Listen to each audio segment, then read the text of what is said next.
They weren't supposed to be in there, but they were. Well, I'm saying, there really ain't a lot of use in that. Not so far.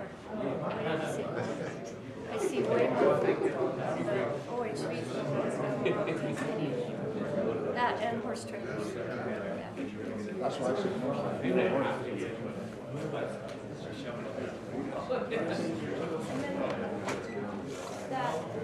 Wherein public safety and visitor protection are integrated into our daily park operations.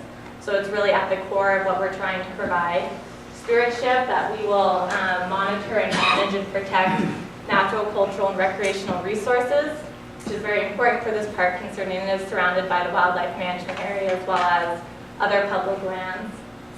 And then sustainability, which actually, in this context, we refer to fiscal sustainability, wherein the Parks Division will grow a sustainable stream of revenue that economically benefit the park and also enhance the local community and tourism. So a little bit about the planning process. It's actually been a longer planning process. Of course, like I said, it started in 2010 with the acquisition.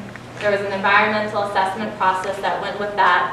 So we took that EA and the decision notice and started with that and then built from that process to focus on the state park specifically.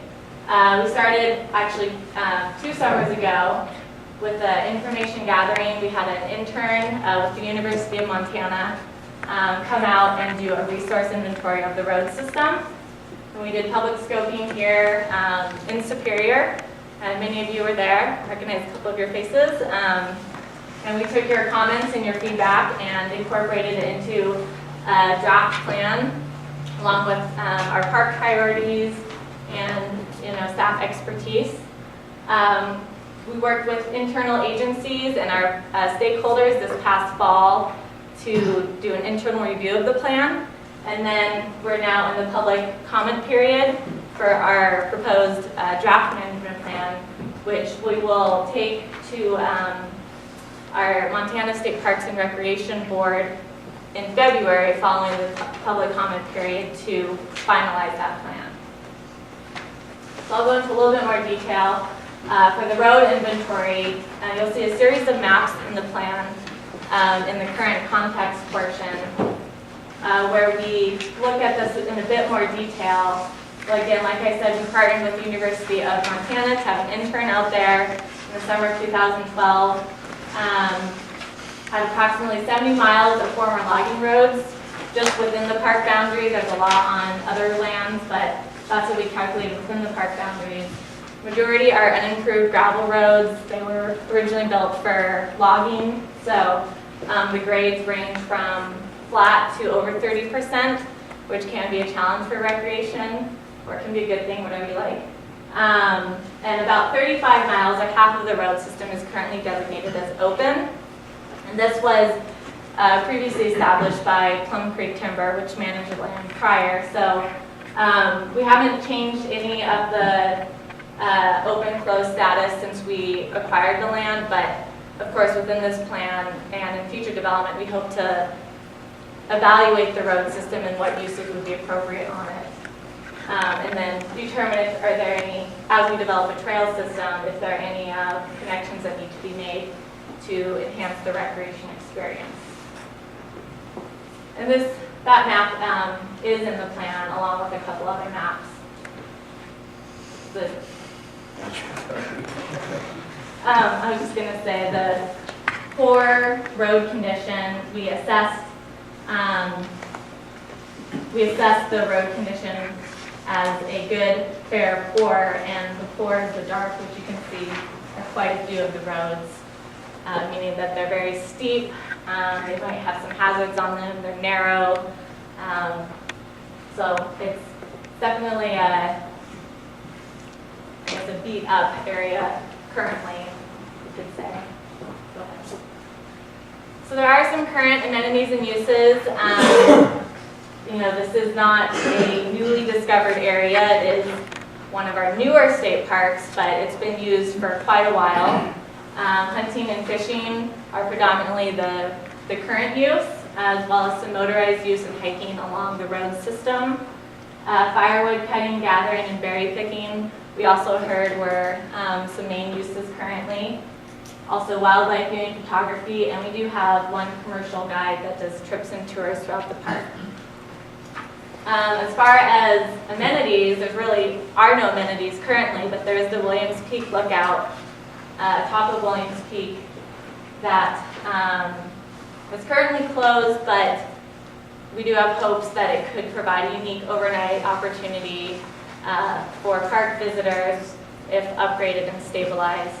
It's about 60 feet above Williams Peak, and if you go to the next slide, it offers some really amazing vistas over to the Bitterroots and towards Idaho, of course, east as well. You can see the road going up and the nice landscape, and then this, you can see a lot of the area has been logged and there have been fires. I think the most recent was 2005, if I'm correct. So it's a very, some areas are quite sparse, but the view nonetheless is really amazing, and that's just kind of up top on it. So during public scoping, just wanted to touch on that briefly.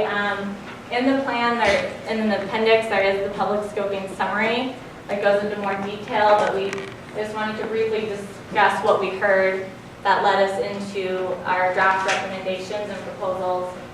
We heard a number of values about the state park that people feel strongly.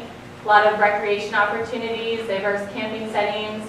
Heard a lot from user groups regarding trails, particularly motorized recreation and mountain biking, as well as the desire for continued hunting and trapping in the area, as well as the special uses for firewood gathering and berry picking. Heard a number of conservation priorities from the conservation groups, wildlife habitat, connectivity between the wildlife management area and the state park. There's some important wildlife corridors in the northern portion of the park. Also, of course, Fish Creek is a, what's it, I'm not a fisher, blue trout. Blue ribbon trout stream. So enhancing that as far as access or any amenities, and then of course protecting the fisheries and aquatic restoration was an important value that came out. And then of course the economic opportunities that I've touched on. We heard from Mineral County and residents as well as Glacier Country Tourism. And we did hear a number of concerns, which I want to throw out there that were important in our consideration of the plan. There's a lot of concern for an increase in visitation will cause impacts to road maintenance and public utilities. Roads, bridges were a really big thing that we heard. Also public safety and law enforcement, which there'll probably be some questions later so we can discuss that at the end of this, but we did hear that law enforcement was a big issue or big concern that people had with any increase in visitation at the park. And then operations and maintenance, we do have Mike Hathaway is currently our only staff member there, so an increase in visitation and development would certainly require more staffing, better staffing, and that goes along with just a stronger state parks presence to have there. And then some other things like weed control were listed as some big concerns. So after that, again, we took the input that we received during scoping, developed a draft plan, and also worked with some internal partners during a review period to really have some good discussions and make the plan much more comprehensive. Around Fish Creek State Park, like I said, there's a lot of different public land agencies, the Wildlife Management Area, Lolo National Forest, DNRC State Trust Lands, as well as being within Mineral County and then Glacier Country Tourism. So we really, collaboration, communication will be a big part of this plan, and we took the time during this planning process to review that internally and hopefully make the draft plan a little bit better and reflect some of those constituents' concerns, which hopefully you'll see in the plan. And just a quick overview of the outline. So there's generally 3 sections of the plan. The first is the current context. which I didn't break it out into section 1, 2, or 3 in the plan, but chapters 1 through 4 discuss kind of the relation to relevant plans and the park background and the current context. And again, goes over some of those values that I just discussed. The next section is a regional context and economic opportunities. We really wanted to analyze the park within the regional context to understand what opportunities were offered currently or not offered. And again, the trails was a really big theme that came up, as well as developed camping when looking at the opportunities found on neighboring lands regionally. And then the last section is our future management direction, which is probably the most interesting to all of you, hopefully. We look at the management concepts and definitions, including our proposed management units, discuss the map a bit more, and then we do provide our goals and recommendations, as well as development concepts, and talk a little bit about implementation. So that's the general outline of the plan. And now I'm going to turn it over to Chet Krauser, who's going to talk in more detail about the proposed management direction. All right, well, thank you guys for coming out. You know, your schedules are probably as busy as mine, so we do appreciate you taking the time to come out. My name is Chet Krauser. I'm the Regional Park Manager in Missoula. And to start, to talk a little bit about the management direction, which is really sort of where the rubber meets the road part of the plan. We'll start with the vision that the plan puts forward for Fish Creek. And Fish Creek State Park is a cherished state park with incredible scenic vistas and recreational treasures for visitors of all ages and abilities. The park provides a unique experience within the Montana State Park system, offering a diversity of activities and important natural resource values.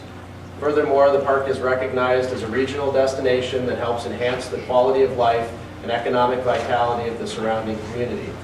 Diverse camping is provided in an array of park settings, and non-motorized and motorized trails connect visitors to the park's recreational and natural resources, as well as regional opportunities through safe and fun experiences. So that's the vision that the plan puts forward, and kind of helps set the stage for the direction as we go through the details here. This is kind of the map that helps illustrate some of where the management direction is headed. And each of the shaded colors here represent one of these 4 units, A through D, and they're each named separately: front country, natural, back country, and resource.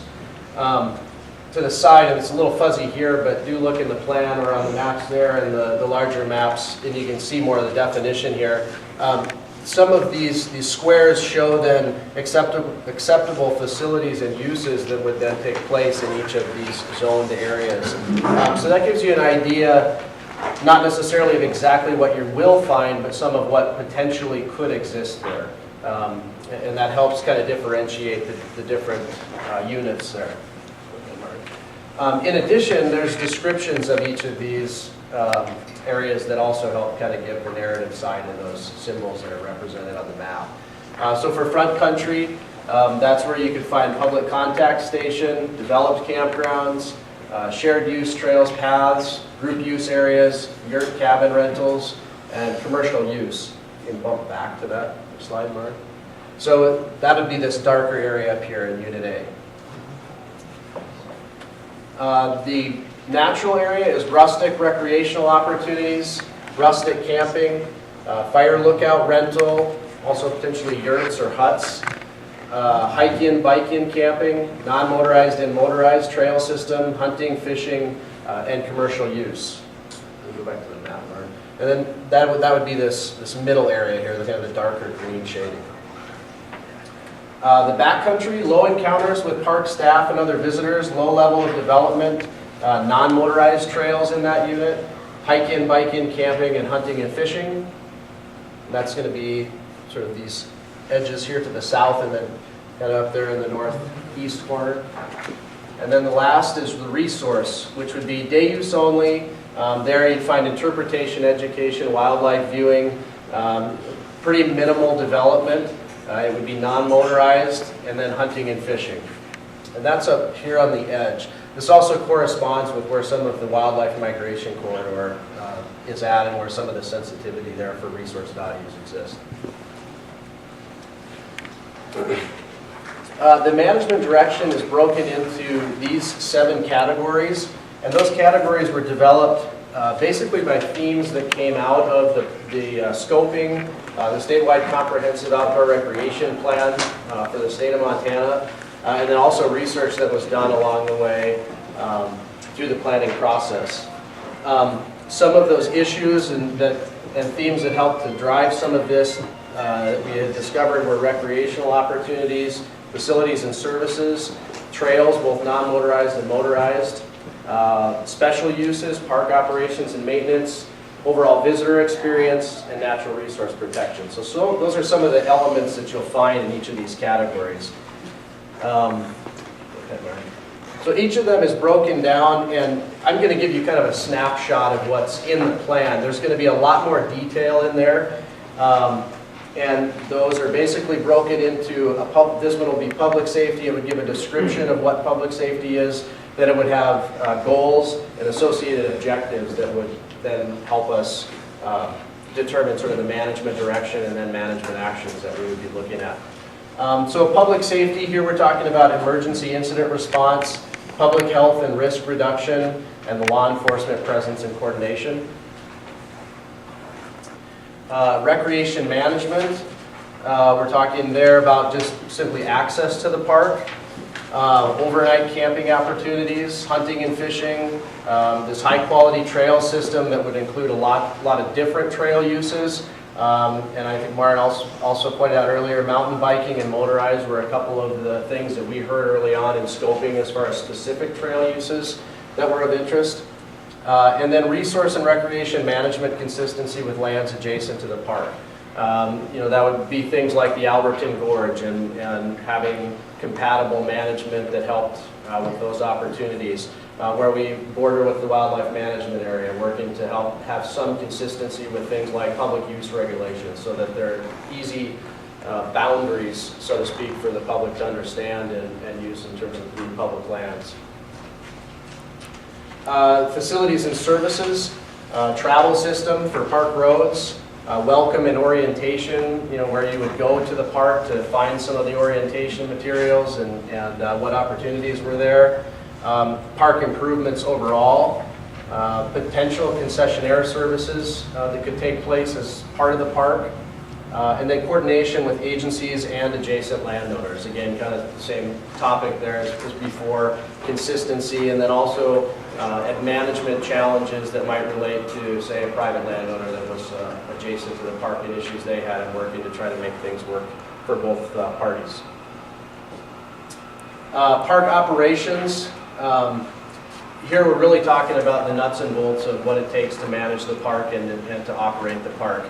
Your staffing needs, budgetary needs, law enforcement, equipment, and then moving forward, revenue generation. Maren talked about the sustainability. For us to be able to manage the park, looking for opportunities to generate revenue that supports the park and the rest of the system. And then a point of contact, a ranger station where folks would be able to go and they know they can find information or find staff that can answer questions, help them out, that sort of thing. On a little bit broader look here, tourism and economic opportunities. How does the state park tie into the local economies and even larger, more regional look of economic opportunity? Looking at this park really as a regional destination where folks would seek that as a location and make it their destination. Marketing and promotion. The state park program has really taken a hard look at trying to increase awareness of the state park system. Getting commercials on TV, you might have seen some of those, so there'll be some more upcoming here through the next Olympics. But really giving people an idea what's out there and the opportunities that exist. And promoting economic opportunities for local communities, getting back to some of the ideas like concessionaires and the like. What sorts of business opportunities or economic benefits can local communities see as a result of the state park being next door in their county or in their local community? And then volunteer and partner engagement and trying to figure out ways to not only implement things within the park, but also build into larger economic opportunity and business opportunities through potential volunteer partnerships. We've talked about the really high-quality natural resource values of Fish Creek in general, not just within the state park, but even drainage-wide. Natural and cultural resource stewardship, we'd be looking at things like noxious weed management, landscape connectivity, and natural resource stewardship, which is going to include wildlife migration corridors and habitats, forest resource management, best management practices for trail and facility development, and basically that's how does that development best fit within the natural resources, the environment, other concerns that exist.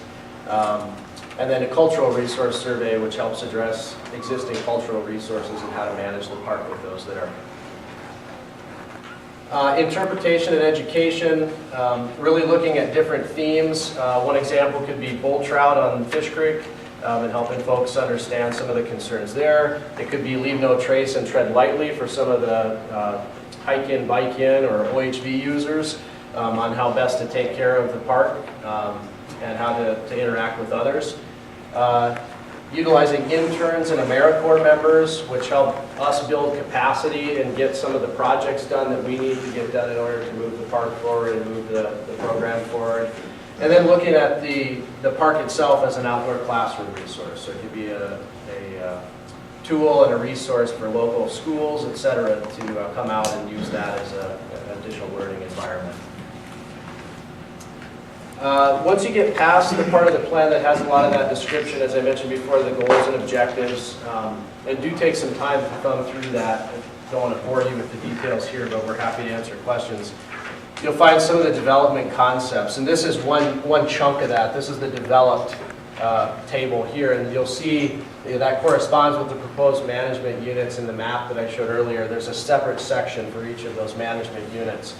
And it says here, it's just basically a suggested blueprint for the park infrastructure, facility development. It's intended to go through about the next 10 years. That's not to say all of this stuff would absolutely happen within 10 years. It's just kind of giving us a platform and some direction.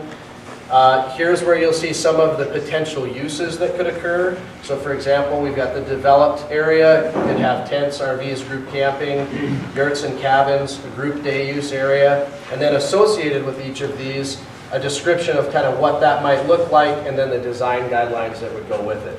So staying here with tents, RVs, group camping area, we'd be looking at the north central area of the park, access from Forest Service Road 344, the Williams Peak Road, vehicle access, close to I-90 access, trail connections, the reservation system for camping would be in place for there, and then design guidelines. So talking about 40 to 60 sites, 2 to 3 loops, consider double sites, paved, electrical hookups, potable water, modern amenities, flush toilets, showers, that sort of thing. Picnic table, fire pit at each site, up to 4 RV host sites, and up to 5 walk-in, bike-in tent sites. So that gives you kind of an idea of how it's structured to describe what we might see out there. This stops short of a full site plan. We acknowledge that it doesn't get to that level, but this helps set the stage and give us some direction moving forward. I think this is probably the next logical step. Most folks would say, okay, so when does that happen? How is that going to happen? And as you get to chapter 10, you'll see that it's not a very lengthy chapter. The implementation is really geared to be a phased implementation. The initial focus is going to be primarily on the fundamental state park system standards. There we're talking about things as simple as signage, general maintenance types of things, safety, the 4 S's that Mara mentioned earlier. It's really the basics.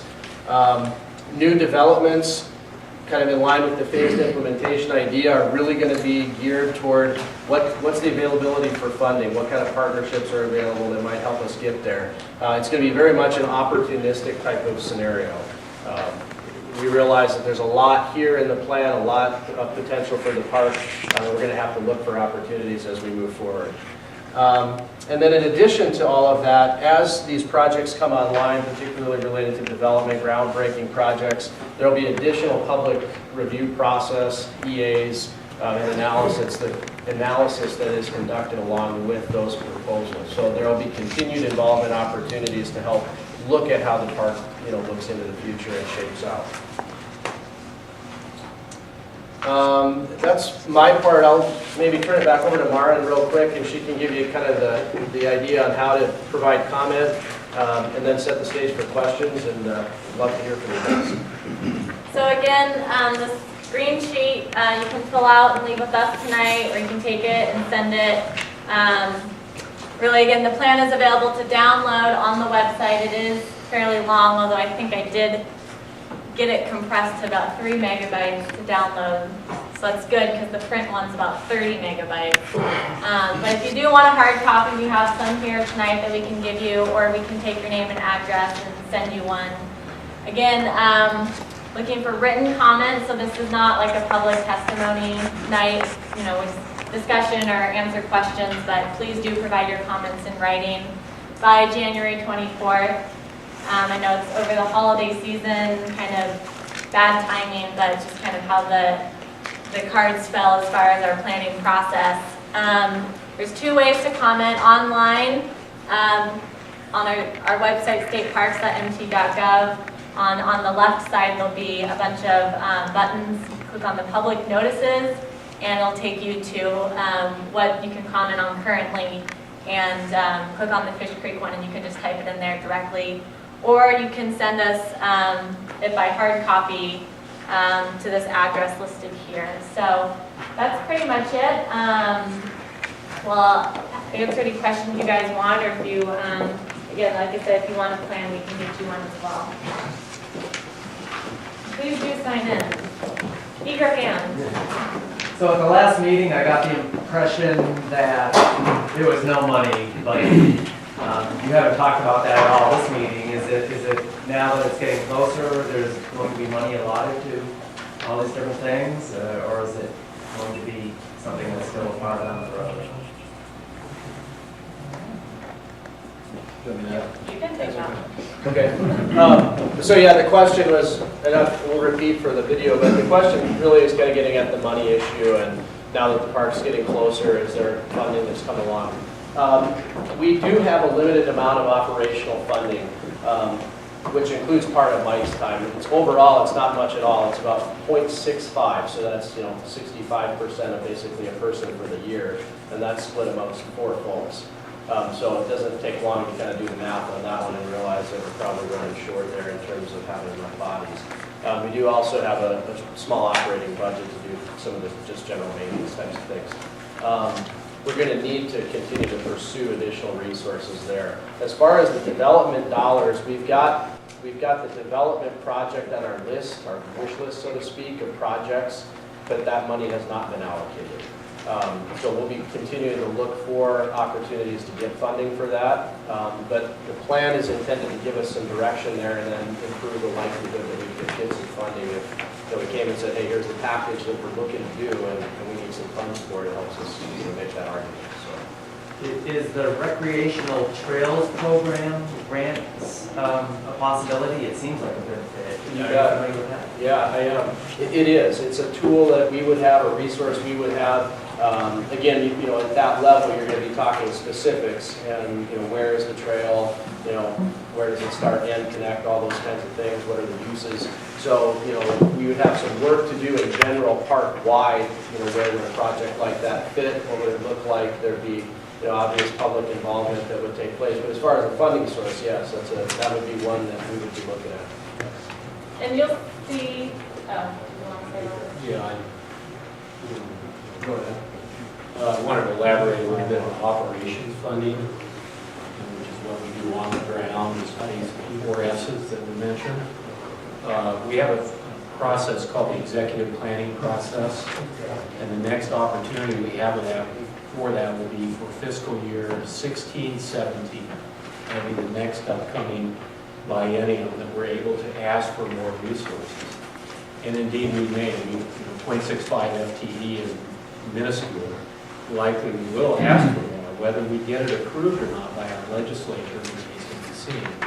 Keep in mind that if we were to go out and ask for another 2 FTE and say X number of dollars to support that, that all comes out of our fund balance. When we get authorization for those operating programs, the money that pays for it comes out of our fund balance that we already have. And so it's not like new money necessarily comes in with it. Unless it's a grant or a cooperative program of some sort with a partner, we have to balance all that within our existing fund balance. And that's where that final S, sustainability, comes in by trying to generate revenue for our system.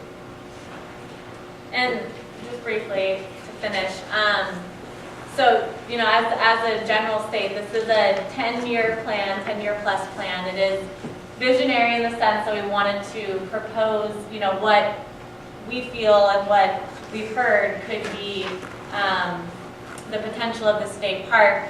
But in the implementation section, as far as priorities and recommendations, you will see that there are a number of what we call fundamental needs that we recognize the state park has to have before we would, you know, do something beyond what we could maintain. And a lot of that is just, you know, signage, working on staffing, or some others in there.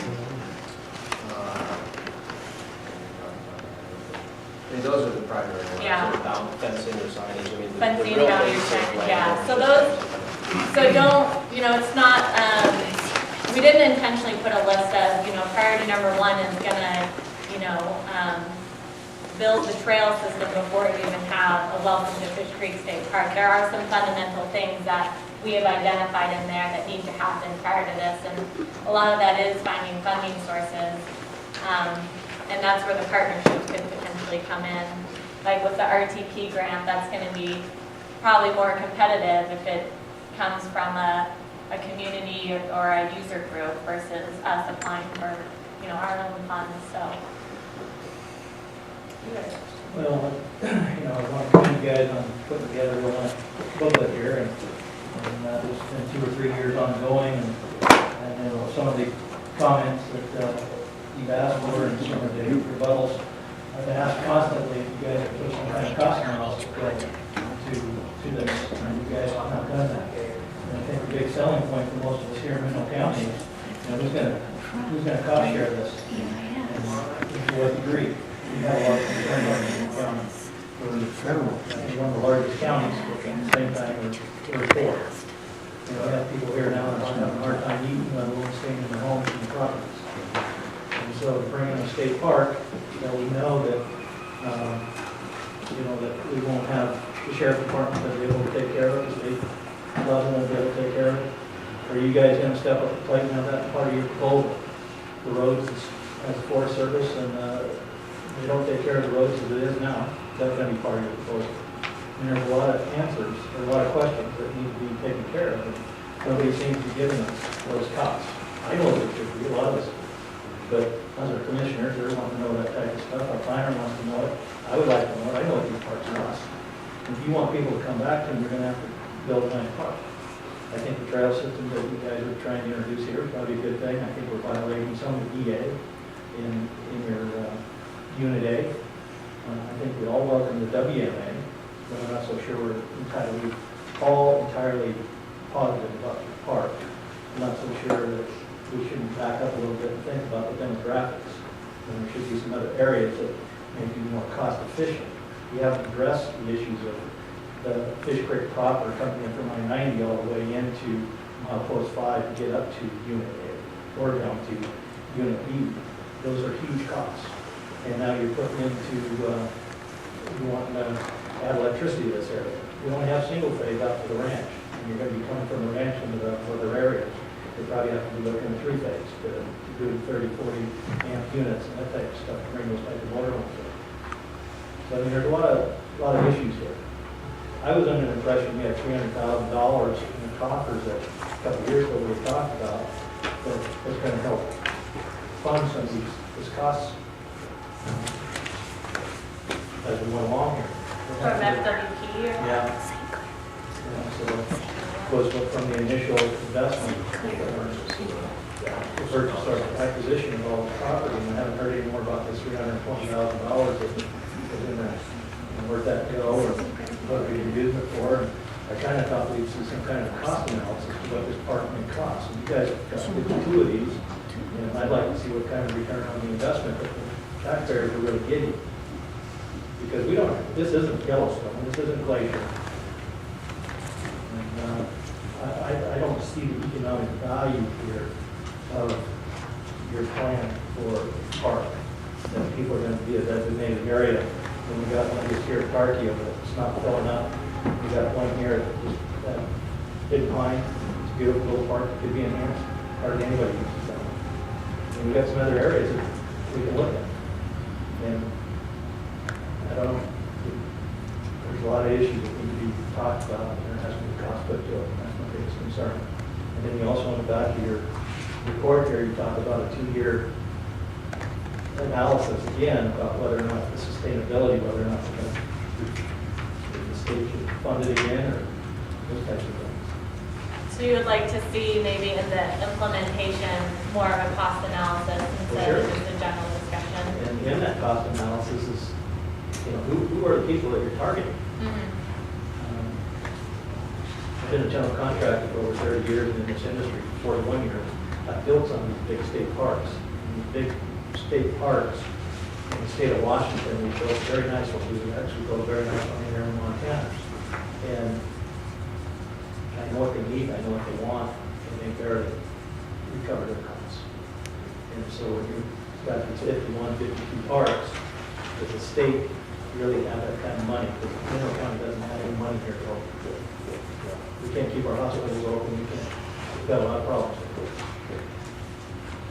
Well, I'll take a stab at trying to answer a couple of questions anyway, and then, follow up too if I miss something.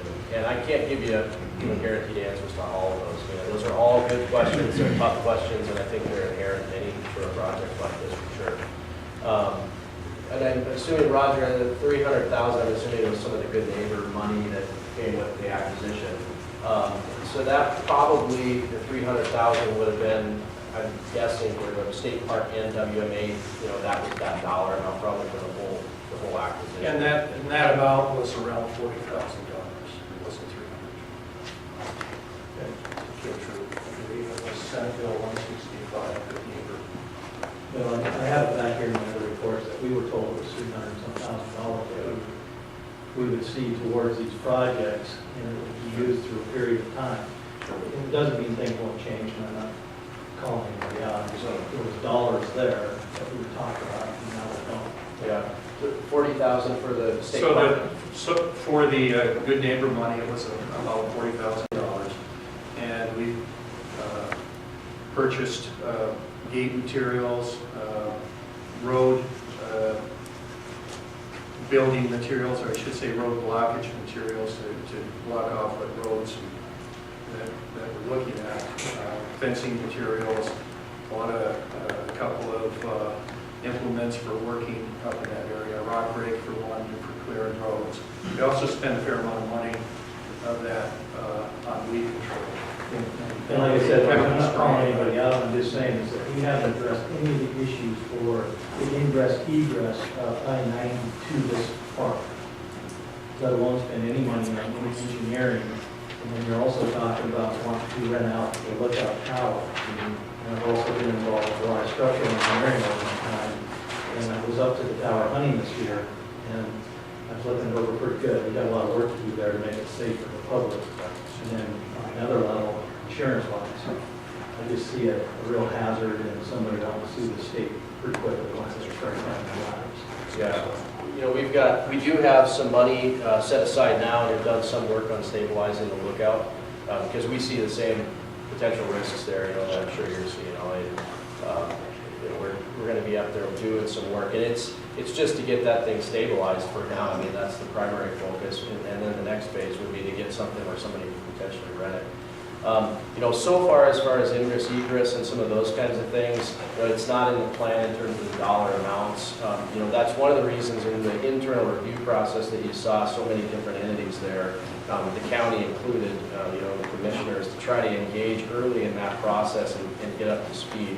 This is the second largest state park in the state, and it's the largest in western Montana. We don't, as a system, generally have park units that are this size. So we're learning things too as we go. What we're trying to do, at least with the plan, is set the stage for some potentials there, and certainly those kinds of discussions are going to have to be part of that.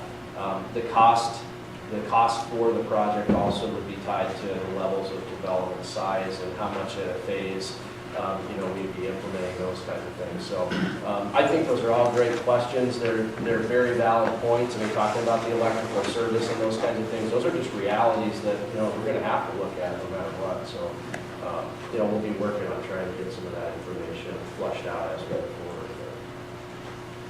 Like, get at least some of that. I know there was a lot of points there. I don't want to miss anything. No, I mean, those are just some of them. Sure, There's some, sure, you can sit down with Tim and, maybe a couple of the other contractors in the area just to help you out as a freebie, just to bring up some things that help you and, help Mike and some of the areas that you may not know some things about that you got to point out. But, some of the area that you're traversing through to get to the park actually belongs to a private landowner. I know who that is. Happens to be me.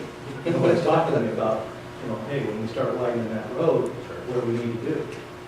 And, we're not adverse to this park. We want it built correctly. And the bottom line is that I don't want Mineral County burdened with something after the fact that we can't handle.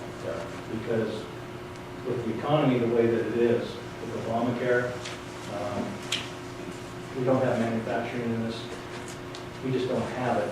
I'm just afraid that we're going to have people that move into an area that we can't control, we don't know about. But we have some of that already in fish rate. And your fish, wildlife, and personnel can tell you that we can't control poaching. So we do have some real issues. It's our intent to be a partner to the rest of the folks in the county, and that again, that's why we're trying to get in up front with some county involvement. We're really trying to take a concerted effort here to do that. So we're all ears, and I know my door and my phone are always there, and I'm willing to listen as long as I need to, and jot down notes and ask questions and those sorts of things. So I won't try to bluff you. I think I have all the answers, but I'm certainly willing to try to find them and get answers as they come up. So we're hoping to be a good neighbor, and we're hoping that there could be some benefit to the county too. If things are done right, like you're saying, maybe there is some potential economic benefit to help things out there. So I just don't want to be a field of dreams field that won't come.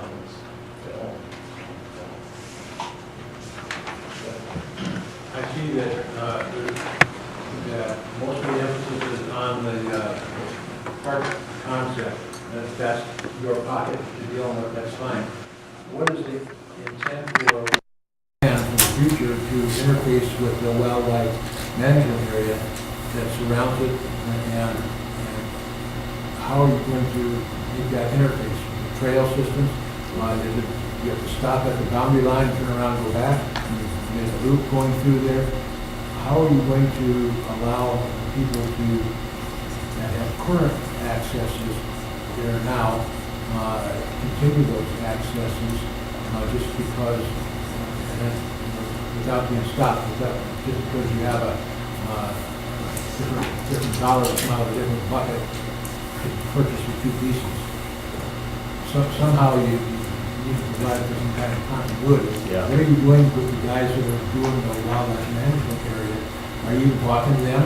I didn't pick up a whole lot of coordination from your report about what they're doing, even in the summer, and I haven't seen anything what they're doing.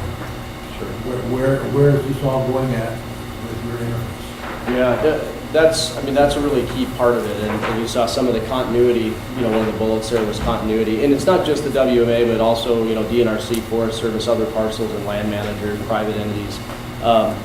There's definitely different uses on the state park because of funding requirements and some strings that are tied to where money comes from and what you can do. So what's potentially a possibility on the state park may or may not be a potential possibility on the wildlife management area.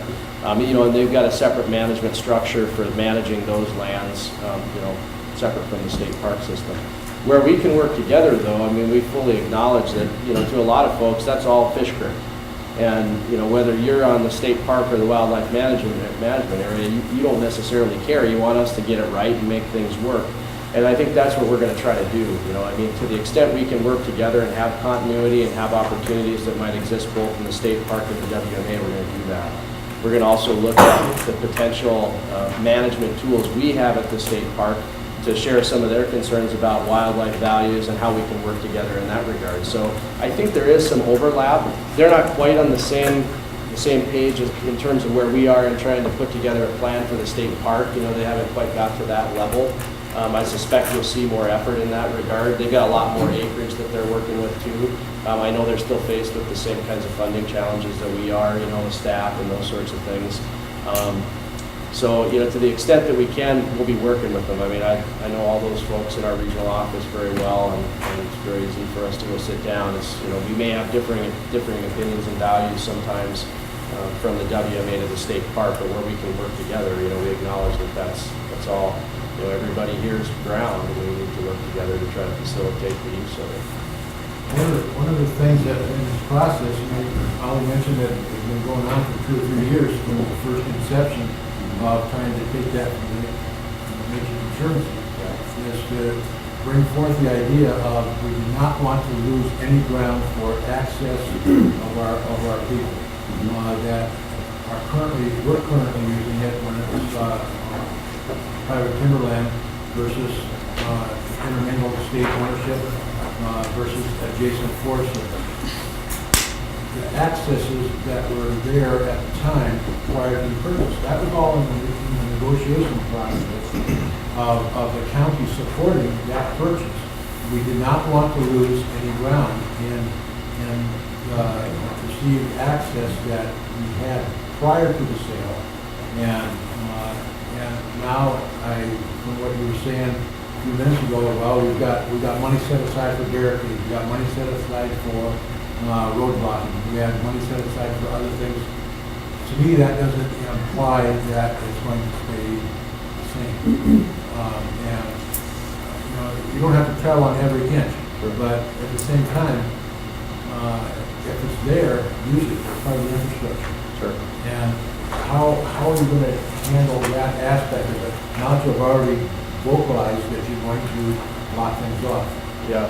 Well, I think and I assume you're referring to Mike's comment about some of those monies. You know, some of those are simply safety related, or, you know, we're stuck in a position where we have to sort of balance things out. I mean, we work on a budget too, where, you know, having in some cases all those roads open, we can't afford to do that and still have it safely accessible by the public. I think what you'll see down the road is some potential new opportunities. So, I mean, there could be some new OHV routes, for example, that would provide some additional types of access that might not be there now. That might be balanced out by some changes in the travel that are existing there, largely based on safety and then our ability, the sustainability factor of us being able to take care of that so that the public can use it. I know that's kind of a vague answer to your question. I mean, we aren't there yet. We haven't gotten out on the ground and started designating things. What we've been operating on so far was our interim management plan that included basically, you know, kind of like what you said, Dennis, as far as, you know, this is what's open or has been open since it was owned by Plum Creek, and you know, we continue to keep those roads open and accessible to the extent that we can. And for the large majority of those, they've stayed acceptable or accessible. I don't know about the wildlife management area. I haven't been involved with, you know, the road plan there and know what they've been up to as far as changing and travel. I'm sure you probably are aware of that, what things are there, but you know, we're working to try to provide access opportunities that span the whole gamut so that we can retain a lot of those opportunities that have traditionally been there for the local folks.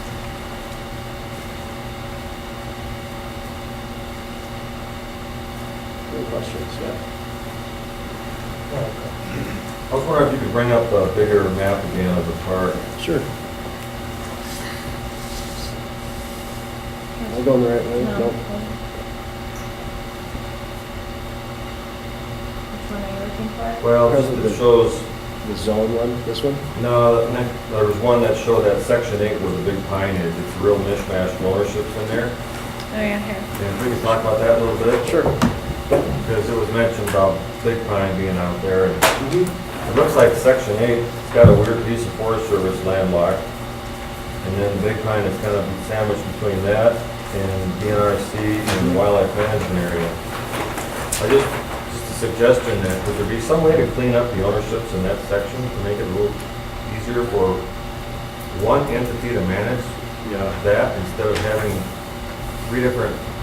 basically three different entities right there. Yeah, no, that's a good observation. I'll even make it a little bit more complicated in that Big Pine is a fishing access site that's a lease from DNRC, so there's another layer there. Right. But yeah, those I think are always things that, in a perfect world would be nice. I mean, talking with DNRC or the Forest Service about some of those things. Whether it could materialize, I don't know. We'd certainly be willing to have those discussions, but I can't speak on behalf of the multiple It ownerships. just looks messy there, and it seems like it could be improved. Yeah. And I know, in some of DNRC's comments too, not so much with the state park, but more on the WMA, just talking about what's the best way to consolidate things and, and manage, as a whole. And that's one of the reasons that the plan tries to look at the state park on a larger scale than just, the state park footprint. Trying to figure out how we can kind of work together. Note though, if you drive into Big Pine, it's going to say Primitive State Park on the sign right there, which is a designation, a legislative designation, and it does sort of direct what types of things can be done there. But it is a fishing access site, and the fishing access site program is managed under the fisheries division of the agency. So that's not something that we have, management oversight with. We can certainly work with them, but it doesn't fall within the state park system. So It just seems like it would lend itself better to a state park function. yeah, it has the amenities and the types of things there that you'd probably anticipate finding in the state park. Yeah. That But is the road one- leading in doesn't say Primitive. What's that? Fish Creek Road leading into Big Pine doesn't say Primitive. No. That is one of the recommendations, is to look at ways to incorporate Big Pine more into the state parks experience, as there is interpretive sign there, but what can we do more to enhance that and make it more consistent with what we have. The dark line there is the boundary line that we could fund that portion of it, but we're certainly, that's why we look at the regional context to understand, outside of our boundaries, what could be there. And so it is a recommendation in there to continue to work towards something to incorporate that better. So when you talk about the Big Pine and then Ralph's takeout access, so do they have, is that not part of yours either? No, That's part of concerns? yeah, any of the fishing access sites, so it'd be Big Pine Forks, and then any along the Clark Fork as well. And then also the Alberton Gorge, so the management of all the whitewater stuff that occurs through there is under the fisheries, the fishing access site program.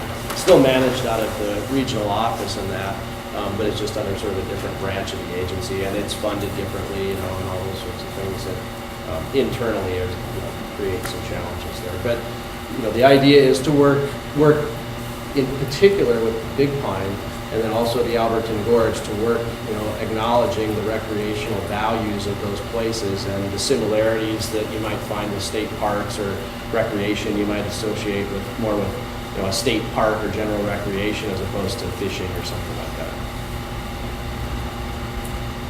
I had a question on forest management. How do you plan on continuing that? Insect and disease, fire suppression, that type of stuff?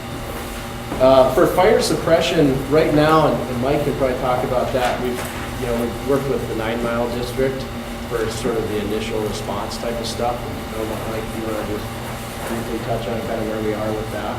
Well, we've got a signed sort of memo of understanding with the 9 Mile District that they will be first response for that area for District State Park. So we've talked to them now. This year is probably the second year that we're doing the talks with them.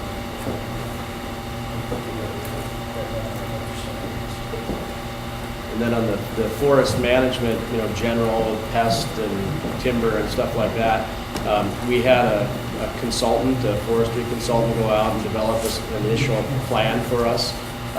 That's another area that's kind of a new area for the state park program in terms of forestry. We've done some things in other places, but it's just we don't have a forester on hand. It's not necessarily our wheelhouse. So we're working on getting that developed, and then we'll be looking for probably more direction moving forward on how we implement that. So that's the start of where we're at. The initial phases of what we would look at is probably just some thinning operations, down the road. We've got some places that are kind of dense and then other places that are, pretty well burned over and they're on those facing slopes that are going to be harder to get trees to grow anyway. So, we're just looking at taking a more active role in managing the forest out there and trying to address issues and things like that. But it's going to also be kind of a learning curve.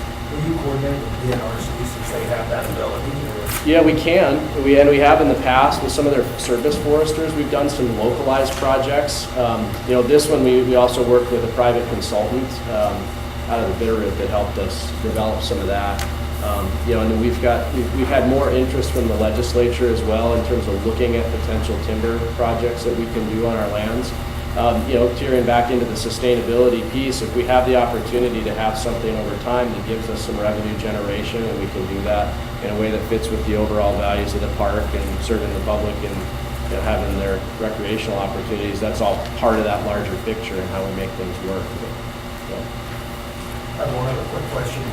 Does local comment weigh heavier than comments from other states, other areas? A comment is kind of a comment, but there's tremendous value in the local comment that doesn't come from other places. I mean, you guys know that area like the back of your hand. And so when we look at those comments, it's not just a yes or no vote. I mean, we want to know that the themes that are out there are truly what's important because that helps us make more informed decisions. So I guess what I'm saying is, no, your vote's the same as somebody else's vote, but all the extra stuff you put in your comment about what you've done when you go out there, what you'd like to see when you're out there, the concerns that you have because you know exactly what some of the challenges are going to be, that's what really best informs some of our decision making. Just if I could follow up on your forestry question, if you take a look starting on page 30, and it's in the section of the plan, park background context, that consultant put together a section on forest resources and management. So that's around page 30. You mentioned that you've heard from different groups, mountain biking groups, things like that. Do they have more pull than a comment card? Or how are they approaching you? Sure. How are they talking to you? I wouldn't necessarily say they have more pull. There's definitely value in a voice that is a group of folks that help get that point across or share what their concerns are. I don't know that it gives them necessarily more pull though. I mean, are they commenting you guys through the same route that Yes, we will, yes. or are they sitting in your offices? No. Well, we're having discussions with them, and they'll be at meetings and things like that, like this one, or like when the proposals move forward to the board, they'll come to the board meeting and maybe share something, or call with questions, those kinds of things. The same avenues are open to everyone. Yeah, there's no backdoor route to trying to get what somebody thinks they would like to see. And the idea is diversity too. I mean, we're really trying to provide something that can cater to a lot of different interests. And there's many different ways in which we could do that. I mean, you got lots of different ways to separate things and manage for different opportunities. So we're wanting to hear from all those folks out there that might have an interest. I will say during public scoping, we did have one meeting here, and I think I remember talking to you. And about 30, 40 people came to this meeting. And we didn't have one in Missoula, and so no user groups came to this meeting. So we did do additional scoping, trying to reach out to some of those user groups to hear their interest, if there was any. But it was the same conversations that we had, and we still asked people to provide, ideas in writing if they wanted to. We received about 21 additional comments, not just from user groups, but also a lot of conservation groups we tried to reach out to, people that were connected with the acquisition, going back and updating them and saying we're working on this. So there was additional work that we did during public scoping just because we didn't feel like we heard the full gamut that could be there. But since then, yeah, I mean, they have the exact same way to comment, and we are hosting a meeting in Missoula this time because again, we feel we have through our outreach, people are more generally knowledgeable about Fish Creek or just about the process overall. So trying to tap into that a bit more. We've tried to draw too, from acquisition all the way until now as people come on with interest in the project, continuing to expand that group of folks we try to keep in the know. I mean, it might sound silly, but it's really hard sometimes to get people to kind of pay attention with as many things going on out there. And so we know there's folks out there that would have an interest, and it's like, well, you guys might want to pay attention to this because we've got something that might be of interest to you. So, Yeah, Chip. yeah. I'll go on a little bit, so forgive me. I'll get to the point eventually. Sure. Speaking of Missoula, you'll probably get a much different opinion here. A lot of folks didn't come to meeting tonight because they actually feel like maybe it won't matter. A lot of the decisions have already been made. But just a little bit of history, there's 782,000 acres in Mineral County. 10% is private, so we have about 74,000 private acres that we can tax and do things with. So to compare that with you guys, your park and your WMA together is 40,000 acres. You have almost half as much as we do. And when you talk about Missoula, or when you talk about the land, the access is an issue here because we have the Forest Service, and we are already frustrated with all the access problems they present with us. And so when this proposal came along for 40,000 to be purchased by the state, by you guys, a lot of people thought, well, that would be better than being shut out. In other words, the Plum Creek private landowner sold it to other private people. Maybe Ted Turner would buy it. Maybe he'd lock us out. So a lot of people initially thought that that was the best thing to go with. However, we always find out later there's unintended consequences.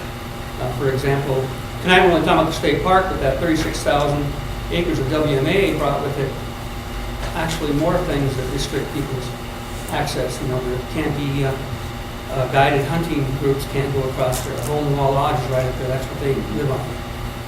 We can't have power up there anymore.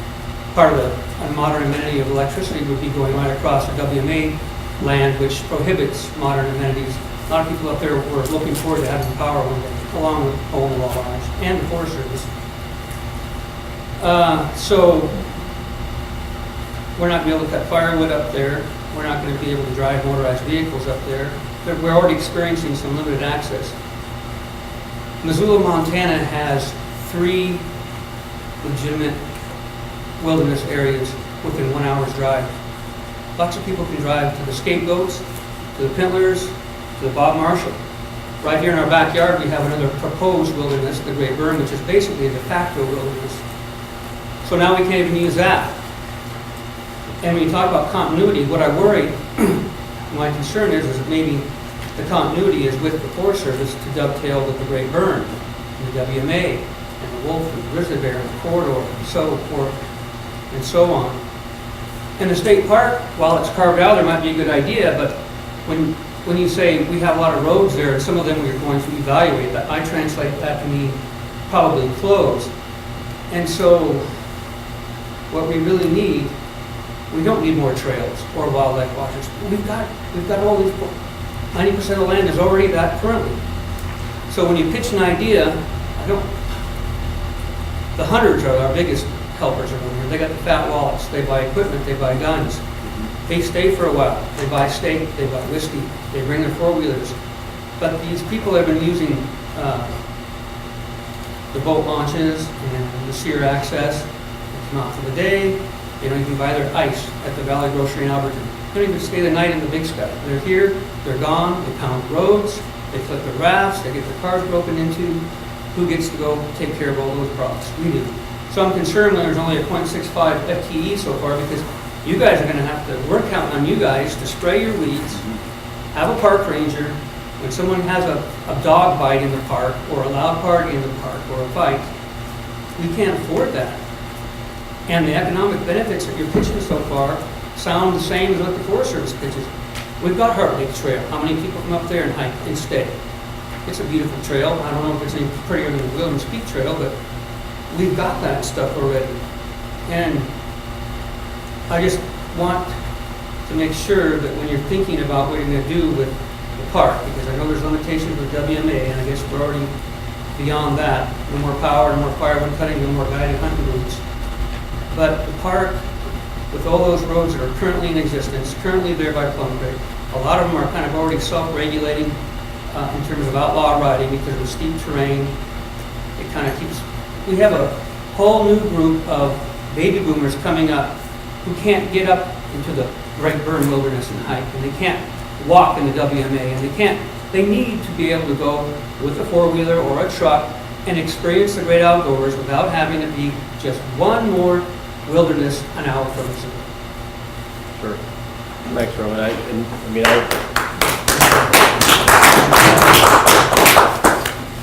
I hear your frustration there. I mean, it doesn't go unnoticed. One of the reasons that we're looking at Fish Creek State Park in that larger context is to hopefully get at some of the things I think you're talking about in terms of, well, that's already out there. It's just down there on the Forest Service, or it's, in the proposed Great Burn, or it's WNA or whatever.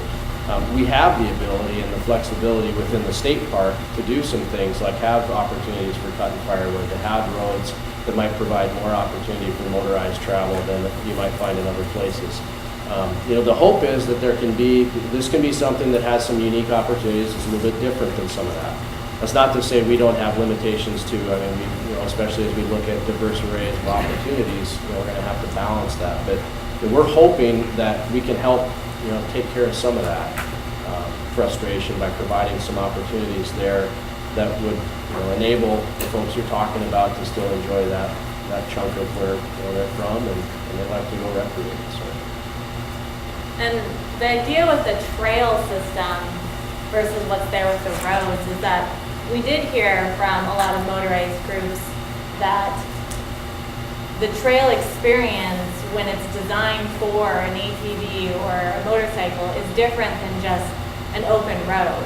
And so that's what we would try to provide, not in the sense, I'm sorry, there's like a mouse flying around down there. Not in the sense that, that the road system isn't adequate, but how can we enhance that with a more designed experience? And that's also what we've heard from mountain bikers too, that, mountain bikers, motorized recreations actually have a lot in common. They're looking for areas to do their activity in a legitimate, safe area. And when we looked at the regional context as far as trails and that, specific context, there wasn't a lot out there. And so that's what we meant by providing a trail system and, certainly looking at the road base as that foundation. But we did hear that, I felt pretty loud and clear from a lot of the user groups looking for that enhanced access. And I will say that, the question about comments earlier, it's not a vote, but say if we get majority of comments that say, this should be managed as a wildlife management area, and we get no comments supporting people's activities or uses, it definitely is not a fair representation. So that's where your voice and your comments do come out in showing that there is support for these activities. We can hear it now, but again, this is not necessarily public record. So. Yeah, and going back to, I think, your earlier comment, Roman, at the beginning, in which, maybe not everybody's here tonight just because they don't feel like it's going to matter. Maybe we can't cater to every specific desire that each person would have, but I think Martin's point is really important, and that is if those folks who maybe think that what's going to happen down the road isn't what they want, or if it is what they want, we need to hear that from them. In the interim phase, the interim management plan, what you saw was a blended effort of try to take what's there, a status quo look at things when Plum Creek had it, and then through the Nature Conservancy and on to FWP. Take that piece, blend the state park values with the wildlife management area values and package all that up, and here, this is what we've got. We're at a point now where the state park management plan can be something that's for the state park, and that has differences and different opportunities than the rest of that interim management plan or the WMA itself. So it is a little bit new and different here, and we need those folks to share with us their thoughts, because it does matter, it does count. And like Martin said, if we hear one side of the equation, then we don't have an opportunity to make you know, a decision the other direction because nobody else weighed in that way. We need to hear whether or not you want, you know, opportunity for vehicles and motorized use. We need to hear, you know, that you want, you know, facilities or developments at such and such a level. All those things really help us make the decision. So do encourage those folks to take some time and if nothing else, ask some questions and we'll help them better understand what's going on. I think it's a matter of balance and scope. I mean, there's more people ride a bike in Missoula than there are all Mineral County residents. Yeah. And same people that want more wilderness in Missoula than all of Mineral County residents. So I think it would be fair to say you got to take it into scope and balance. And we're definitely looking at the state park.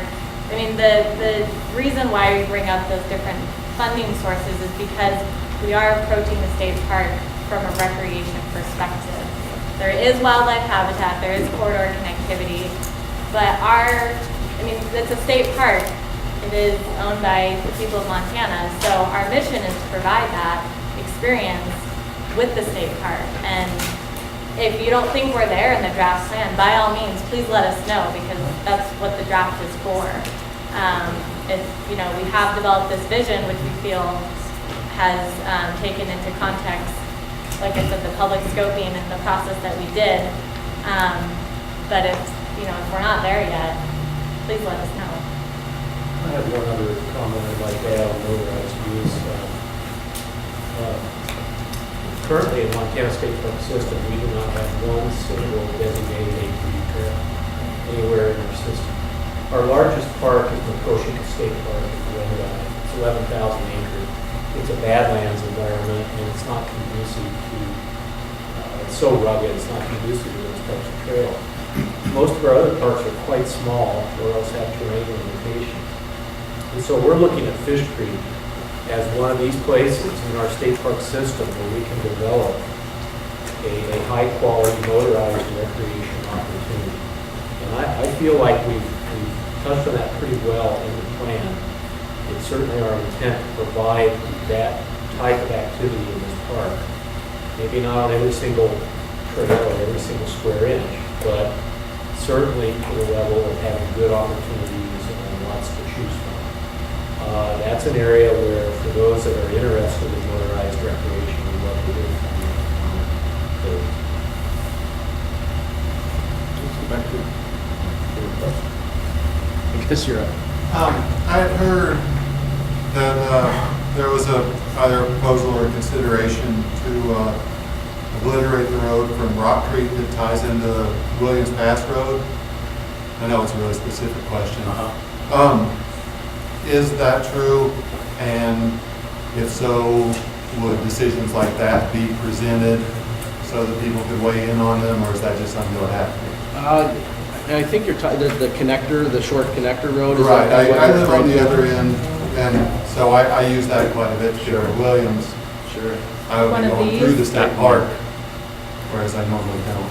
That one. Where That would one. that This one one? be? Yeah, it That one. comes from right where the hand is, Across the up and ties in. Yeah. Across there. Yeah. It's It doesn't show up real well on this map. I think I know the one that you're talking about. it's one of those things that I just heard. Sure. Though, that's not a discussion that we've had. Certainly if you had the question, you give me a call and we can let you know what we're thinking. But something like that would be part of kind of a larger, approach to the road system and trying to identify which ones, we can manage and what the travel levels are on them and some of that kind of stuff. So, typically when we're looking at a decision like that or something that we're assuming is going to affect people's travel or where they live and stuff like that, we're going to try to engage the public in those decision-making processes.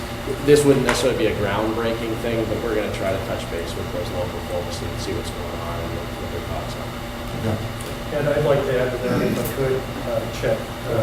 That actually was recommended in the environmental assessment for the acquisition of the property, that due to wildlife movement corridor concerns, that road be downgraded to, not obliterated, but closed to traffic and used as a trail, possibly used as a trail. But that was in the environmental assessment for the acquisition. So it's probably. So you gonna happen. probably heard of it then. And it's probably going to happen. I don't know. really don't know. I mean, I think that, and thanks, Mike, because I wasn't aware of that, but this would be something that we would discuss on a little bit larger scale within the state park footprint. So, hearing your concerns there, I mean, I'd be inclined to be giving you a buzz and seeing what some of your thoughts were. I just want to do a time check. It is 8 o'clock, so we'll stay as long as you guys want to keep talking, but feel free. This was kind of our designated end time, so no one will give you nasty glances if you get up and leave. But we'll stay. When this discussion was first coming about, one of the things that the state had brought to the attendees was that this is the second largest state park that is going to be, and that each park is unique in itself, and therefore each park has its own set of operating rules. When you talk about the Badlands having one set of concepts versus this here one, I guess the point is what is this one getting its own set of rules, and is that still the concept, so that we can fine tune this the way we want to? That's the first half of the question. The second half of the question is, once this is decided and you go about saying whatever it's going to be, how can we affect change or flex when something isn't quite the way we wanted? And do we have to wait 20 years? Can we say next year we can fix it? How do you handle that aspect of fine tuning and then flexibility afterwards? Sure. The first half of your question, there's kind of two pieces to that. One is that there's set rules and standards, that apply to all the state parks. Our fee rule is a good example of that. So camping fee is going to be the same at every state park. And there's going to be a schedule for other activities. It's going to be the same at each state park. The public use regulations are going to be the same at all the state parks, those kind of things. I think what the Matoshika example is one in which, some of those rules are sort of tailored to the specifics of the park. And those specifics are what you'll see in this plan. So the vision that we started off with about what sort of the overall vision for the plan is, and then also those goals and objectives that lead through the management direction is where you're going to find the pieces that might be a little bit different, because Fish Creek is different than Matoshika or another park, Salmon Placid State Park, for example. So the devil's in the details, so to speak, in that management direction piece. If you still have something that you're curious about or that you don't see, or you're wondering, how does Fish Creek differ than maybe another park, or comparing those things, then that'd be a perfect avenue for the comments in regard to the plan. And that's also, I think, the avenue to take if you've got changes that you'd like to see take place.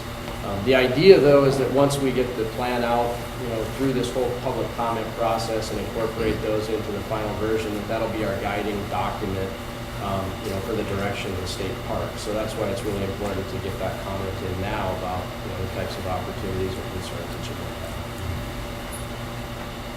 I think too, one of the reasons each park is somewhat unique, it's often governed by just the sheer size. Many of our parks are very small.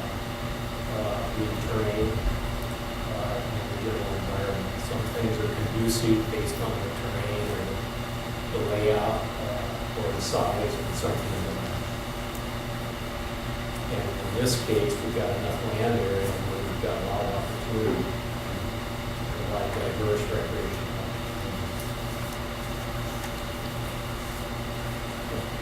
Is it true that there's another meeting set up in Missoula around the park as well? Yeah, the same type of meeting as this will be on Wednesday in Missoula.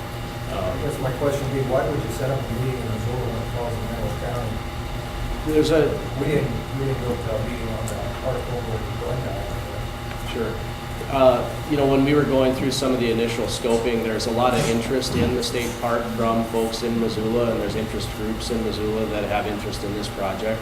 So in order to try to capture a lot of that input, we felt that having a meeting in Missoula was something that we wanted to do to try to reach out to more of those groups. But we acknowledge that this is a Mineral County economy Mineral County communities, et cetera. That's why we're here in Superior to do a meeting, for the local folks as well. Yeah, and I think along that same line, you have to think about the initial acquisition. The Mineral County was really behind this because it was in Mineral County. I think, when you try to weight the comments, I know you say you have to weigh their comments the same, but it was Mineral County that really helped you get a license. And the values that we get from, your comments coming from Mineral County are really important. I mean, I kind of said this earlier, but I want to say it again. I mean, share with us what's important to you and why, because people who don't necessarily have that connection to this place aren't going to have that in their comment. I mean, they might say, I want a mountain bike trail, but that's going to be different than probably the comment that you'd give me about, I've been going there for 25 years with my family, et cetera. So we want to hear those kinds of things and why that relates to what you'd like to see out there. That's important. It helps us formulate our decisions. And I think that's where we hopefully can capture some of what we're getting at. Well, I think our biggest concern for Fish Creek is we've seen so much abuse and it's license plates 4, 15, Mm-hmm. and we don't make no bones about it. Yeah. And that's where it comes from. So here we are, letting them weigh on a decision for the license plate number 54. Yeah. And so it's a real concern. This is, a state park, it's a state park system, and so of course we acknowledge Mineral County, but it is part of our larger 54 state park system, so we do look at people coming from all over and look at what Fish Creek adds to the state park system too. So, and again, hopefully the plan reflects, there is a big emphasis on Mineral County in the plan, and we look at a lot of Mineral County specific documents to try to connect our recommendations to the growth policy, the resource use plan, the Bitterroot economic development strategy, a lot of those, the Mineral County Challenge. We try to look at those and see how this park and this plan can fit into those contexts. So, you got more? Two things. Could we, make a note of that? The people in Mineral County sort of, they should drive here for a meeting too. If they're gonna come here and use our services. Sounds like it's valid. Just we've never had two meetings. It's always been in Mineral County because it's, affecting the people in Mineral County. Meeting in Alberta instead. And enough, where do we get to the point where you guys say, okay, this is what it's gonna cost, this is what we're gonna do, we're gonna put, $30,000 into the tower, money's, where do you get to that in part of your plan? Where you want to plan how much things are gonna cost and where you're gonna put it. The individual cost for projects. Is that in the final or? Well, there'll be, it depends on the scale. I mean, there are certain things in terms of the budgets that we have for just operational costs, that Mike oversees that budget, and he's going to make decisions on, maintenance stuff. And then even larger projects that we can do, major maintenance types of projects like maybe stabilizing the lookout. Those are things that we can make, decisions on, just as managers of the state park. The larger projects, though, when we're talking about developing a campground, those larger groundbreaking projects, those will have a site design, those will have all the costs broken down there, and they'll have a separate analysis, review, public process, et cetera. And so that's where you would see the dollars that are tied to those kinds of things. That would also include, where we're talking about access roads and things like that. Those would be the larger scale analysis of what those costs would be, what impacts it would have, what mitigations would need to take place, that sort of thing. So will that be something in the total plan where we'll get to comment on, where you guys will know where the money's gonna go? No, the plan will be pretty much as you see it. I mean, with edits and stuff that reflect the comment, but there won't be dollars per se per project, just because we don't have the exact details on the development. Say, for example, how many square feet of parking do you have and those kinds of things. But when those future processes come along, say for development of a campground, then that list basically, or that project would go back out to everybody that was interested for an opportunity to weigh in. I guess this question is you guys have a schedule. We know that this is a draft Michael say, hey, I think we would like to see Fish Creek move forward. You guys put in the legislature and say, hey, I need $5 million. I'd like to move forward with a certain part of the schedule. Yeah. So when does that happen? Every year, every 2 years that you're going to propose to ask for these dollars? That gets back to kind of what Roger's saying as far as some of our requests. You know, we're looking out, you know, to 16, 17, and then some of our requests, you know, I mean, there are ways out there. Yeah, we know we have a 10-year Right. tenure here to look at. You know, Yeah. we're looking at a 5, 10-year, 20-year plan. Sure, an implementation plan over time like that. Exactly, that's- Yeah, you know, so much of it is dependent upon, you know, where the funding comes from and what the approval required to get it is. In other words, if, say, we had to go to the legislature for approval on something, we may or may not get it.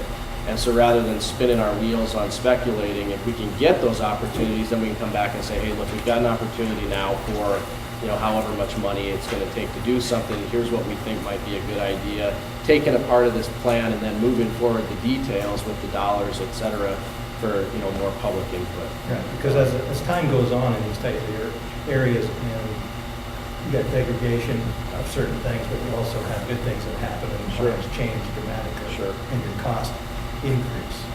So, you know, As I said earlier, the next opportunity to ask for a significant increase in FTE and staffing or operations dollars will be for that FY fiscal year 16, 17. We're actually working on a proposal for that this month. And that's the next big opportunity for that. We can move things around a little bit internally with what we have to work with. But as you can see, right now where we stand, we don't have a lot to work with at Fish Creek with 0.65 FTE and such. But I'm certain we will be proposing increased authority for operations in this part in that 16, 17 by any of the subject of legislative approval. and so it's back to the same thing that Furlong talked about. He needs, the commissioners and Tim need something in writing that you guys are going to request to the legislature that we can bite on that says, yeah, these are things that the public here in Mineral County want to see. Yeah. And they make sense to us. And then it helps you guys out and go actually ask for funding. So we're not short of something. Yep. No, that's really critical. I mean, you know, there's lots of voices when the legislature's in session. So there's something you guys are supportive of. You know, we'll do our best to communicate what ideas and opportunities we see in trying to stay connected to Mineral County. Then as those come up and you see some value there, yeah, definitely help us out by sharing your support. So, did that get your question, Jason? I think so, you know, I was just more concerned with, you know, going, hey, this is what we're gonna do, we don't know where we're gonna get the money, but Yeah. when we get it, we're just gonna go do it. No, there'll We be. don't really know, hey, Yeah. well, we're gonna have $300,000, this is what we're gonna do with it. Right. And do we get to comment on how it's done, you know?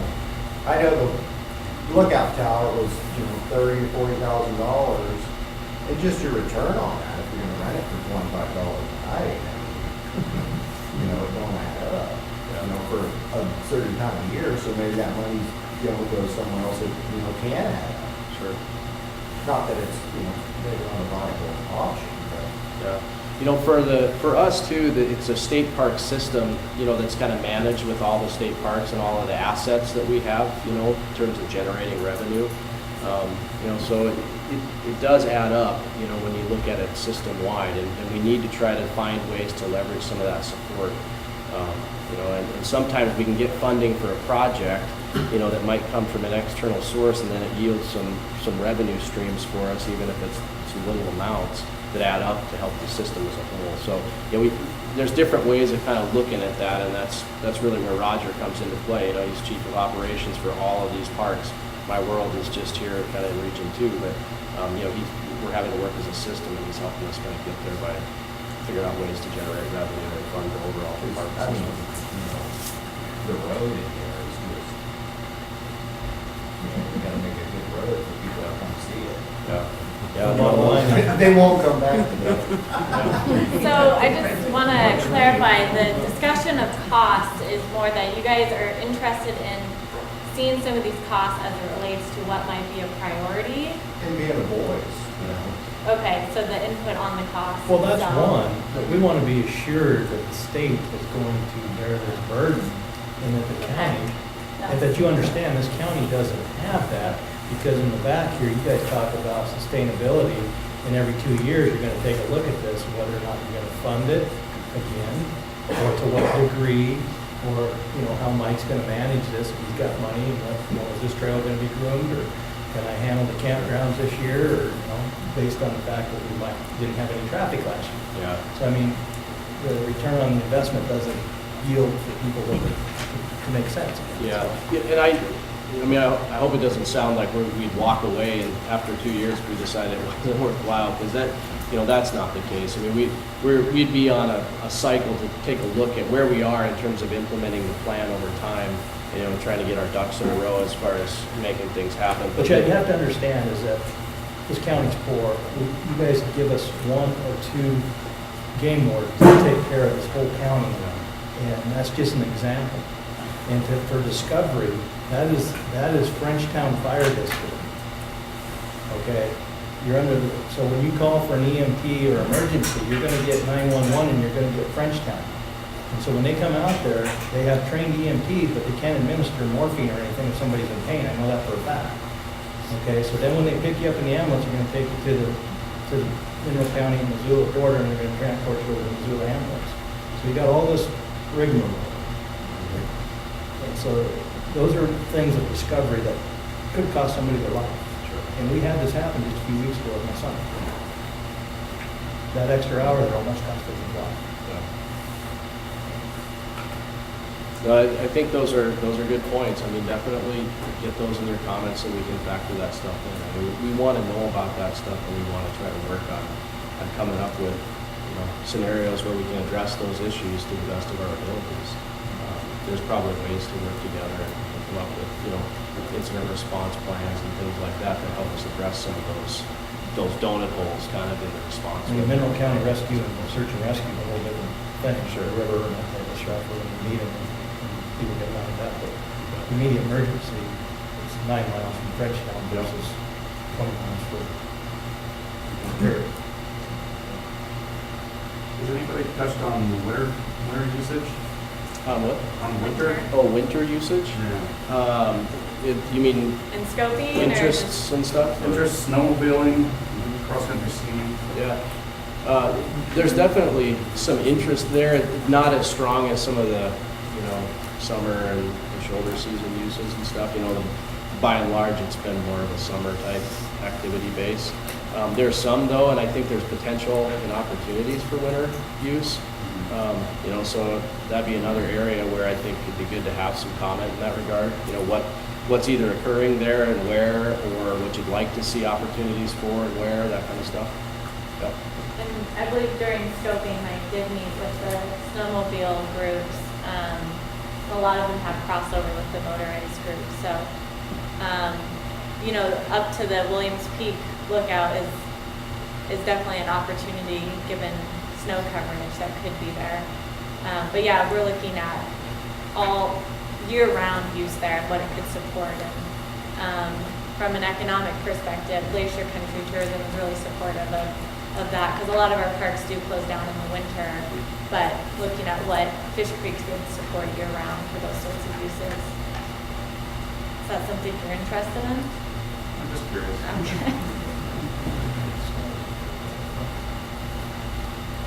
Okay. Does the state pay taxes on the acquired property? We do, yeah. So is that acreage reflected in Roman's total of private land? We pay in lieu of taxes. We pay $7,600 a year for the Fish Creek State Park, and we pay about $55,000 a year to the county department. Park is, according to my latest figures, $7,600. It's the same amount as if it were tax. It's what we call payment in lieu of tax. And that was based on everything? Yes. I presume so. It could be. Yeah, it was based on.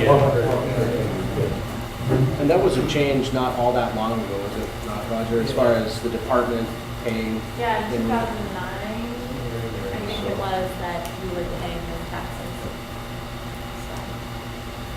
I got one last question before we break up, but I see a disconnect here, and it's frustrating, because when we addressed this whole acquisition, we were looking at the whole picture of the WMA as well as the park. And somewhere along the line is, I see you guys are only dealing with the park portion, and that's fine, that's what your job is. But somehow there's a disconnect because you're saying that the WMA does not exist. And when they look at theirs, they're saying yours doesn't exist. There is no, you talk about the connectivity. Somehow, you guys are going ahead, we don't hear nothing about the WMA. So all the input we're putting into here, we still have this thought in the back of our head of this giant, huge, whole fish creek area. That's not what is really here that we're dealing with tonight. It's just this little parcel under, just south of the interstate. Somehow, we have to not lose concept of the WMA that's in there. I realize that's not your part, but it needs to also be in this, in the talking status, and it's truncated off because it's outside of your box. Something's wrong with that picture. How do we get that to be addressed when we addressed it in the whole initial package 2 or 3 years ago? You'll see in the plan as you go through there too, where it talks about collaboration, and the WMA is a piece of that. The plan itself, I understand where you're saying it's just this chunk and it's where's the rest of it. We've tried to hit on that a couple ways. One is just the larger landscape, and how does the park fit within that, and trying to think in that, even beyond the WMA into kind of more of a regional look, how does the park fit? The other piece, though, is going to be moving forward, having continued discussions with, the Fish and Wildlife side of the agency on, what concerns they have and what concerns we have and how we fit together. Because what we'd like to see is something that does do more of what you're suggesting, and that's to have, continuity there. So, even though we have differences in funding, differences in kind of missions within various parts of the agency, you don't have to worry about that. So moving forward, that'll be something we're working on. And within the plan itself, the Fish and Wildlife divisions literally wrote the sections on fish and wildlife for the plan. So there, those values are within it, but then this process helps inform their process and, helps them understand the state park and the WMA and how those really do need to be very connected. And also with DNRC and the Forest Service, when we had our agency meeting that Dwayne came to, people were very positive in the sense that they get it. They get that this is a large landscape. There's a lot of checkerboard around it.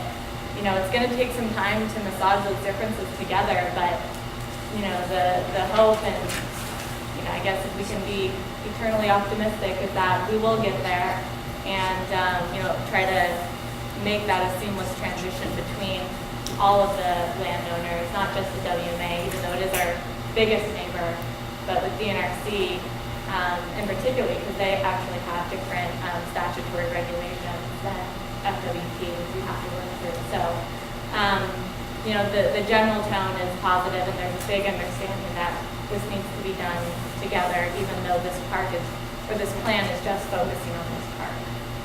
So, it's kind of a roundabout way to answer it, but, it is at the top of everyone's mind. My name's Tim Reed, I'm for the company. I'm currently speaking both sides a little bit, but I would like to request a revised plan be developed and sent out to us. And a couple of my observations is I really don't care what the biking plan in Helena had to do with. That had nothing to do with fishing. There's quite a bit of content in here that I don't think really appeals and applies and is germane to what the fish creek development is. I want to know when somebody is out there and they unload their bikes and they look at a hill in the trail system, are they going to be using it? Is that going to be appealing to them? Or do they have to have it paved? I would like to see something more relational to see that the people are using the backcountry experience and have grades and things like that instead of, develop trails and areas that they end. And that's one observation. I'm concerned about how you talk about the taxes and stuff, because 25,000 of the payment in lieu goes to the Alberton schools, and that needs to be maintained. But the next largest amount of that money went to the DNRC for fire protection. And I'm just seeing an absence of the DNRC in this plan. And I think that the DNRC should be more brought here. My understanding was that the DNRC is the primary responder for wildland fire in the Fishkick area.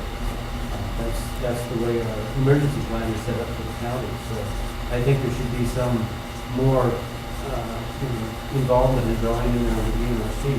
I'd also like to see the plan detail the roads that are going to be open and then whatever else. But just let us know that these roads are going to be open.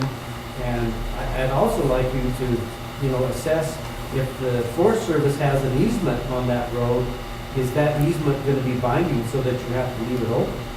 Because the Sear Peak Road and the Rock Creek Road and everything else, those are built on easements that were obtained from the Plum Creek Company, but therefore the Forest Service needs those roads to access their lands. Are they going to stay open? But now they're originating on state park land. All of a sudden, is there a change in the process about whether roads could be closed or open? I'd like to see that in there. The other thing is that I just really can't assess right now whether there's, even if there's a mandate for a campground, or you're planning a campground, or, there's discussion about a campground, but if you obtain land for a park, does that automatically obligate you to put in a campground somewhere? I don't.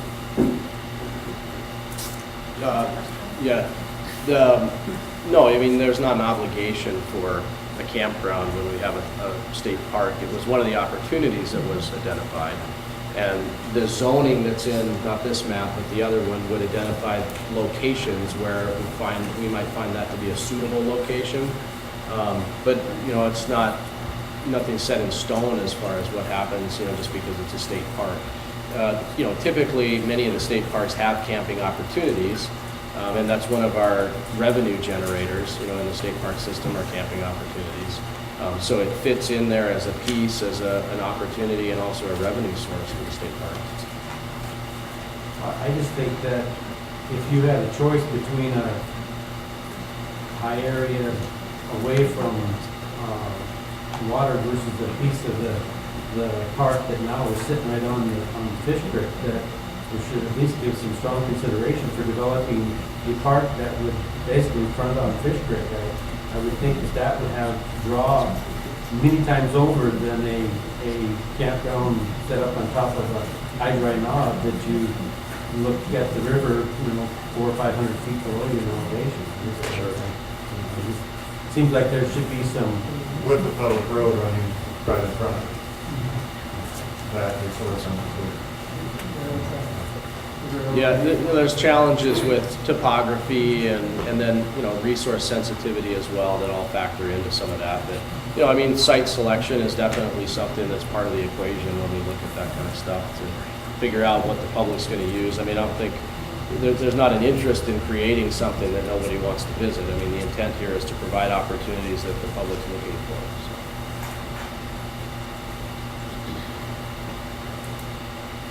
Any other discussion points? All right, well, thank you guys for coming, and again, please do comment on the plan, and you can come talk to us if you would like to.